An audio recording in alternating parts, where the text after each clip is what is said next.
इस्लामाबाद से खबर शामिल करते हैं। हमारे ब्यूरो चीफ नजमा भट्टी की रिपोर्ट के मुताबिक छोटा canal road Jamia Masjid फैजाने Medina मोहल्ला आसमान टाउन फैसलाबाद में वज़ीर आला पंजाब का साफ सुथरा प्रोग्राम MPA MNA और कानून नाफिज करने वाले इदारों ने वज़ीर आला पंजाब के अहकामात को हवा में उड़ा दिया। तफसीलात के मुताबिक छोटा किनाल रोड के गिरदोनवाह जामिया मस्जिद फैजाने मदीना मोहल्ला आसमान टाउन में बाजारों और गलियों में गंदे गटरों का पानी नदी नालों का मंजर पेश कर रहा है। इस गंदे पानी की बदबू से लोग बीमार हो रहे हैं और किसी बाजार में कोई सॉलिड नाली का वजूद तक मौजूद नहीं।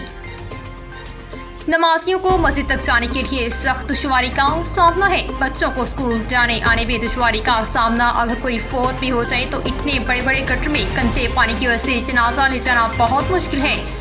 गंदे पानी के निकास न होने की वजह से अहले इलाका बीमारियों में मुब्तला हो रहे हैं। MPA MNA आते हैं, वोट लेकर चले जाते हैं, लेकिन इसके बाद इलाके को कोई देखता नहीं। हमारी अहले इलाके के मौजूदीन पूरे बुजुर्गों और बच्चों की वज़ीर आला Punjab Maryam Nawaz, deputy commissioner Faisalabad, assistant commissioner Faisalabad, जिले इंतजामिया से हमारा मुतालबा है कि हमारे इलाके को वज़ीर आला पंजाब के साफ सुथरा प्रोग्राम में शामिल करके मोहल्ला आसमान टाउन जामिया मस्जिद फैजाने मदीना और कीर्तनवाह गलियों और बाजारों में खड़ा पानी, गंदा पानी, बड़े बड़े गटरों की सफाई करवाई जाए, तरीके से काम करवाए जाए। इस गंदे पानी और गटरों कूड़ा क्रिकेट से फैलने वाली बीमारियों से बचाया जाए।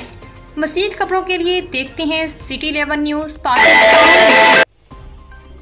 अस्सलाम वालेकुम आंटी जी, इधर हमें इतना पानी है कि हमारे घर तक पानी जा रहा है। हमने इतनी ट्राली स्टाई है ताकि ये पानी भर ही मिला। लोगों के गटर इतने हैं, उनमें से बाहर पानी आई जा रहा है। हम चाहते हैं कि इधर सड़कें बन जाए और ये गटर सही हो जाए। अच्छा ग्राउंड हो हमारे गुजरने के लिए, रास्ता भी हम स्कूल जाते हैं। हम इतनी दूर जाते हैं ये खेलने के लिए, फिर हम चाहते हैं इधर मिट्टी ट्राली एक्स्ट्रा आई जाए और ये सही हो जाए।